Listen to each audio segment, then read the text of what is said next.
اچھا اب احسان افضل صاحب، اب آپ نے اس کا جواب دینا ہے کیونکہ صورتحال تو اتنی بلیک ہے جتنی کہ سب بتا رہے ہیں، مگر اس میں کوئی روشنی کی کرن اور حکومت کیسے جسٹیفائی کرے اپنی گورننس کو یا اپنے پرفارمنس کو جسے کہتے ہیں، تو کوئی جسٹیفیکیشن؟ بسم اللہ الرحمن الرحیم۔ دیکھیں پاکستان کی جو معیشت ہے وہ کوئی بہت تگڑی معیشت نہیں ہے۔ جب یہ حکومت آئی تو بہت ہی برے حالات تھے، آپ ڈیفالٹ کی باتیں کر رہے تھے، تو یہ کہنا کہ آج بھی ہم جو ہے مسائل تو بہت ہیں پاکستان کی معیشت میں، اس سے زیادہ میں بھی گنوا سکتا ہوں اور بھی بڑے مسائل ہیں، لیکن بہت ساری چیزوں میں بڑی بہتری آئی ہے۔ آپ اگر پاکستان کے ریزروز دیکھیں تو آج آپ کے پاس 2.5 سے 3 مہینے کا امپورٹ کور ہے جو کہ بلڈ اپ ہوا ہے۔ آپ کی جو کریڈٹ ریٹنگز ہیں، اس ملک کے جو بانڈز ہیں وہ 80% کے اوپر آ گئے تھے، اس سے بھی نیچے آ گئے تھے۔ آپ کی کریڈٹ ریٹنگز اب موڈیز نے بھی کر دی ہیں، وہ ایک وہاں اس پہ قدرے، اور یہ ساری چیزیں جو میں یہ بتا رہا ہوں یہ عوام سے ہی ریلیٹڈ ہے، ایک عام آدمی کی بہتری سے ہی ریلیٹڈ ہے۔ آپ کا جو ایکسچینج ریٹ ہے وہ سٹیبلائز ہو گیا ہے، وہاں فلکچویشن نہیں آ رہی۔ جب آپ کی جو ہے ڈیفلیشن ہوتی ہے، ڈپریشیٹ ہوتی ہے ساری کرنسی، تو غربت بڑھتی ہے، مہنگائی بڑھتی ہے، تو مہنگائی آپ کی قابو میں آئی ہے، انٹرسٹ ریٹس قابو میں آئے ہیں۔ اس سال کی اگر آپ ایکسپورٹس دیکھیں تو ہم نے پہلی دفعہ جو ہے گڈز اور سروسز کو ایکیومولیٹ کر لیں تو 40 بلین کا مارک کراس کیا ہے۔ یہ پاکستان کی تاریخ میں پہلے کبھی نہیں ہوا۔ ہمارے پاس ریکارڈ ریمیٹنسز آئی ہیں، اور 3.7% کی جو ہم نے گروتھ کی ہے، میں یہ نہیں کہتا کہ یہ انف ہے پاکستان کے لیے، نہیں ہے، بالکل بھی نہیں ہے۔ پاکستان کو 6% پہ گرو کرنا چاہیے، منیمم 5.5 6% پہ گروتھ ہونی چاہیے، تو تبھی آپ کی یہ پرچیزنگ پاور بہتر ہوگی، غربت میں کمی آئے گی۔ لیکن پاکستان یہ نہیں کر سکا کیونکہ 6% پہ جب ہم گروتھ کرتے رہے، جب لاسٹ ٹائم بھی کی تو آپ کا 18 ارب کا کرنٹ اکاؤنٹ ڈیفیسٹ تھا۔ تو آج یہ ایک بڑی اچیومنٹ ہے کہ آپ نے 3.7% پہ گرو کیا، لیکن آپ کا کرنٹ اکاؤنٹ ڈیفیسٹ نہیں ہے، $200 ملین سے نیچے ہے۔ پچھلے سال آپ سرپلس پہ تھے۔ اسی طرح اگر دیکھیں آپ کا جو فسکل ڈسپلن پہ ہے، یہ حکومت جو ہے پرائمری سرپلس دے رہی ہے لگاتار۔ ہم IMF پروگرام کے اندر ہیں، اس پروگرام میں رہتے ہوئے اس بجٹ میں پہلی دفعہ آپ نے دیکھا کہ ہم نے کریکشن کیے ٹیکس ریٹس کے حوالے سے۔ میں یہ نہیں کہتا کہ سب درست ہو گیا، ابھی بھی ہماری ٹیکس ریٹ جو ہے وہ ایک ہائر سائڈ پہ ہے، یہ سسٹینیبل نہیں ہے، لیکن ہم نے ڈائریکشن سیٹ کی ہے کہ ہم نوکری پیشہ جو طبقہ ہے۔ آسٹیریٹی کی بات کر رہے تھے مفتاح اسماعیل صاحب، اور آپ نے کہا تھا کہ حکومت کا سائز چھوٹا کریں گے، وہ نہیں ہوا۔ آپ نے کہا تھا کہ ریفارمز چلیں، ہمیں FBR کی ریفارمز تو کسی حد تک نظر آتی ہیں، لیکن اس کے علاوہ ہمیں ریفارمز نظر نہیں آتی ہیں۔ تو آسٹیریٹی کی آپ نے کہی تھی، آپ بیوروکریسی کے اوپر کتنے پیسے لگا رہے ہیں وہ بھی آپ دیکھ لیں، یعنی اشرافیہ کو تو نوازا ہی جا رہا ہے۔ نہیں، ایسا نہیں ہے۔ دیکھیں یہ بھی ایک ایسا پولیٹیکل نیریٹو بنایا جا رہا ہے جس کو میں نہیں سمجھتا کہ درست ہے۔ PIA آپ نے پرائیویٹائز کیا، جو کہ کوئی حکومت نہیں کر سکی۔ باتیں ہوتی تھیں، ہم نے کامیابی سے اس کو پرائیویٹائز کیا۔ ابھی ایک لائن ہے، فہرست ہے چیزوں کی جو پرائیویٹائزیشن کی طرف جا رہی ہیں، تو یہ دیکھیں، اور یہ پرائیویٹائز کرنا یہ آسان ابھی بیوروکریسی کو آپ نے 18.1 اگر 1.8 سوری نیا الاؤنس ہے۔ اگر میں نے آپ کے پروگرام میں شاید پہلے بھی یہ بتایا تھا کہ آپ کا ایک ڈفرینشیل آ رہا تھا صوبائی پیز میں اور وفاقی پے میں، اس ڈفرینشیل کو آپ نے درست کیا ہے، تو یہ بہت ضروری تھا۔ یہ دیکھیں اگر آپ کیونکہ بیوروکریسی آپ سے خوش نہیں تھی، اس کو مجھے let me explain it another way. ایک ہی جاب ہے، ایک ہی رول ہے، پیز مختلف تھی صوبے میں اور وفاق میں، اس ڈفرینس کو آپ نے درست کیا ہے، کیونکہ ہمیں ایشو آ رہا تھا کہ لوگوں کا انٹرسٹ نہیں تھا وفاق میں آنے کا اس پے ڈفرینشیل کی وجہ سے۔ یہ وہ وجہ تھی۔ دیکھیں جہاں تک ریفارمز کی بات ہے، ہم نے PWD کو بند کیا، ہم نے یوٹیلیٹی سٹور کو بند کیا، ہم نے جو نارکوٹکس کو مرج کیا انٹیریئر کے اندر، اور ایویشن کو مرج کیا ڈیفنس میں۔ ابھی مزید، یہ first round of right sizing تھا، ابھی ہم مزید اس کو کرنے جا رہے ہیں۔ ابھی 2.5 سال حکومت کے پڑے ہیں۔ دیکھیں جو بات ہے، پرابلمز ہیں۔ ابھی یہ جو ویٹ کی آپ نے بات کی، میں ایڈمٹ کرتا ہوں کہ یہ جو ٹرانزیشن تھا، 2 ہی کموڈیٹیز ہیں اس وقت جو رہ گئی ہیں، فوڈ کموڈیٹیز جو ریگولیٹڈ ہیں۔ آپ کا چینی جو ہے وہ حکومت اس کو ریگولیٹ کرتی ہے، اور اسی طرح ویٹ کو ریگولیٹ کرتی ہے۔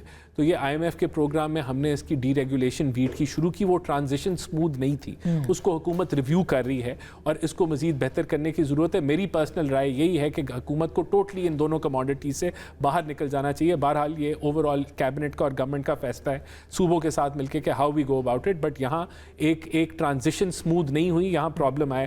لیکن دیکھیں اوور آل، اور اس کا نقصان پاکستان کے خزانے کو ہوا ہے، یہ تو آپ تسلیم کریں گے؟ اس کا نقصان فارمر کو بھی ہوا ہے، اور پھر دیکھیں پہلے تو بینیفٹ ہو رہا تھا نا ایک عام آدمی کو کہ اس کو روٹی سستی مل رہی تھی, آٹا سستا مل رہا تھا. بات یہ کہ آپ لوگ اتنی دفعہ کے حکومت میں آزمائے ہوئے, تجربہ کار, پتہ نہیں 30 سال ہو گئے, مختلف ادوار میں آپ لوگ حکمرانی کرتے رہے, اس کے باوجود آپ کہہ رہے ہیں کہ یہ ٹھیک نہیں ہو سکا, اور کتنی آسانی سے یہ بات ہم کہہ دیتے ہیں. میں اتنی آسانی سے نہیں کہہ رہا, ایک بڑی ریفارم تھی کہ آپ حکومت اس کی ریگولیشن سے ڈی ریگولیشن میں جا رہی تھی, یہ ایک میسو سٹیپ تھا. تو آبویسلی اس کی ٹرانزیشن میں اگر ایشوز ہیں تو ان کو ہم ٹھیک کر لیں گے. لیکن ایک اور چیز میں آپ کو بتانا چاہتا ہوں, یہ انوائرمنٹ جو ہے جس کے اندر یہ ساری میں نے آپ کو جو بھی اچیومنٹ تھوڑی بہت بتائیں, جو بہتری ہماری آئی ہے, بہت ساری بہتری کی ضرورت ہے. کس انوائرمنٹ میں آج آپ کا افغانستان کا بارڈر بند ہے نیشنل سیکیورٹی کی وجہ سے, لیکن اٹس اے میسو سٹیپ جو ایکسپورٹس کو بھی ہٹ کرتا ہے, معیشت کو بھی ہٹ کرتا ہے. آج بلوچستان یا KPK کے اندر جو آپ کے سیکیورٹی کی سچویشن ہے, جو جموں کشمیر میں ہے, اس سارے سیناریوں میں پھر آپ جنگ کو ڈال دیں international, sorry Azad Kashmir, AJK میں آزاد جموں کشمیر میں ہے. اسی طرح آپ جو ہے وہ اگر انٹرنیشنل وار کو ڈال دیں جو US ایران کی ہے, جو ایگزوجنس فیکٹرز ہیں, جو آئل پرائسز ہوئی ہیں, اس سارے سیناریوں میں آئل پرائسز بھی بڑی انٹرسٹنگ ویسے پوائنٹ, اس پہ میں آپ نے چلے جواب دیا, مگر شہباز آپ کو لگتا ہے کہ آئل پرائسز یہ حکومت جسٹیفائڈ ہے کہ جی وہ اوپر جاتی ہے قیمتیں تو ہمیں بڑھانی پڑتی ہیں, لیکن ایک عام آدمی کا سوال ہے کہ جب قیمتیں نیچے آتی ہیں تو 1 روپیہ کم ہوتا ہے, اور جب اوپر جاتی ہیں تو پھر وہ کئی روپے جو ہیں وہ بڑھ جاتے ہیں, 40 روپے تک بڑھا ہے. تو کیا واقعی مطلب حکومت کم کر سکتی ہے اور ان کی مجبوریاں نہیں ہیں؟ ایک سوال اس میں ایڈ کر لیں, یہ شہباز صاحب یہ بتائیں کہ کیا فارمولہ بڑھانے کا اور کم کرنے کا جو ہے وہ فرق ہے, یہ بھی بس بتا دیں, عوام کو یہ کلیئرٹی ہونی چاہیے. یہ جہاں آپ کے سوال میں ایڈ کر مفتیٰ صاحب سے بھی پوچھتے ہیں تاکہ کم از کم آج پیٹرول کے اوپر تو لوگوں کو پولیٹیکل پارٹی کو رن کرتے ہیں, یہ پولیٹیکل پارٹی کو رن نہیں کرتے, تو یہ شاید جواب جو ہے وہ. اچھا دیکھیں, میں پہلے جواب دے دوں, چلے پہلے آپ سے لے لیتے ہیں. جی مفتیٰ بھائی, اب دیکھیں آپ کی فارمولہ ایک دم صحیح ہے, وہی فارمولہ ہے, مطلب اوپر نیچے کے لیے دونوں فارمولہ صحیح. جو میری تنقید اس حکومت پہ ہے, اور اس کا تو کوئی جواب ان کے پاس نہیں ہے, کہ یار فارمولے کے تحت 1 مارچ کو آپ نے یہ ڈیسائیڈ کیا تھا کہ 15 مارچ تک کمپنیاں جو ہیں وہ ایک قیمت میں بیچیں گی. 7 مارچ کو آپ نے مڈل آف دا پیریڈ کیوں بڑھا دی تک؟ آپ کو اگر شارٹیج کا ڈر تھا, فرسٹ آف آل تو ایڈمنسٹریٹو میجرز لینے چاہیے تھے, اور دوسرا اگر آپ کو ایڈمنسٹریٹو میجرز آپ نہیں لے سکتے تھے تو آپ کو 1 ہفتے کے لیے ٹیکس بڑھا دینا تھا. آپ نے 20 ارب روپیہ حکومت عوام کی جیب سے نکال کر حکومت کو دے دیا مڈل آف دا پیریڈ. یہ آپ نے فارمولہ چینج کیا. باقی اس بار جب آپ 1 ہفتے سے 1 دن پہ گئے, آپ نے جمعے کی شام کو کیا, کوئی مسئلہ نہیں ہے. اور لیکن یہ کہ آپ انتظار نہیں کرنا چاہ رہے کہ کمپنیز جو ہیں وہ 6-7 دن تک آپ ان کو پرانے ریٹ پہ بیچنے کے لیے مجبور کریں, کیونکہ وہ بلیک کرتی ہیں. آپ کا کوئی سدے باب ان کے خلاف نہیں کر سکتے, تو آپ نے ڈیلی کر دیا. لیکن یہ جو آپ لوگ بات کرتے ہیں کہ ہم ڈی ریگولیشن کی طرف جا رہے ہیں, تو ڈی ریگولیشن تو آپ 15 دن سے بھی ڈائریکٹ جا سکتے تھے, 7 دن سے بھی ڈائریکٹ جا سکتے تھے, اس کا تو کوئی زور نہیں ہے. لیکن پھر میں وہ بات کرتا ہوں کہ جو کراچی بندرگاہ پہ پیٹرول آتا ہے وہ 200 روپے کا ہوتا ہے, جو آپ بیچ رہے ہیں وہ 340 کا ہے. آپ کے خیال میں یہ پیٹرول کتنے روپے کا بکنا, اگر آپ کے خیال میں یہ پیٹرول کتنے روپے کا بکنا چاہیے اس وقت, جو 200 روپے وہاں پہ پہنچتا ہے, اس کے بعد سب کچھ کرنے کے بعد؟ بڑا آسان ہے. دیکھیں ہر چیز پہ آپ 18% ٹیکس لگاتے ہیں, ہر چیز پہ. آپ مرسیڈیز گاڑی جو سیلز ٹیکس ہے 18% ہے, سیلز ٹیکس, ٹھیک ہے. آپ نے پیٹرول کے اوپر جو سیلز ٹیکس لگاتے ہیں اس کا آپ نے نام رکھا ہے لیوی, تاکہ سارے کا سارا پیسہ وفاق کو مل جائے. تو اس لیوی کو بھی 18% پہ ہونا چاہیے. آپ نے 40% پہ کیوں رکھا ہے؟ یہ جو ہمارے معزز بھائی بیٹھے ہوئے ہیں, جو بڑے اچھے رپورٹر بھی ہیں, شہباز رانا, یہ اس کے بارے میں ٹویٹ بھی کر چکے ہیں, ذرا بتائیں گے یہ. جی شہباز, کہ کتنے روپے کا پیٹرول ویسے ملنا چاہیے؟ پھر میں آپ سے جواب دیتی ہوں. دونوں سوال کا میں اکٹھا جواب دیتا ہوں. اس وقت جو آپ کی امپورٹڈ پرائس ہے نا, جس کے اندر 17 روپے فی لیٹر کسٹم ڈیوٹی بھی شامل ہے, وہ کوئی 200 روپے ہے.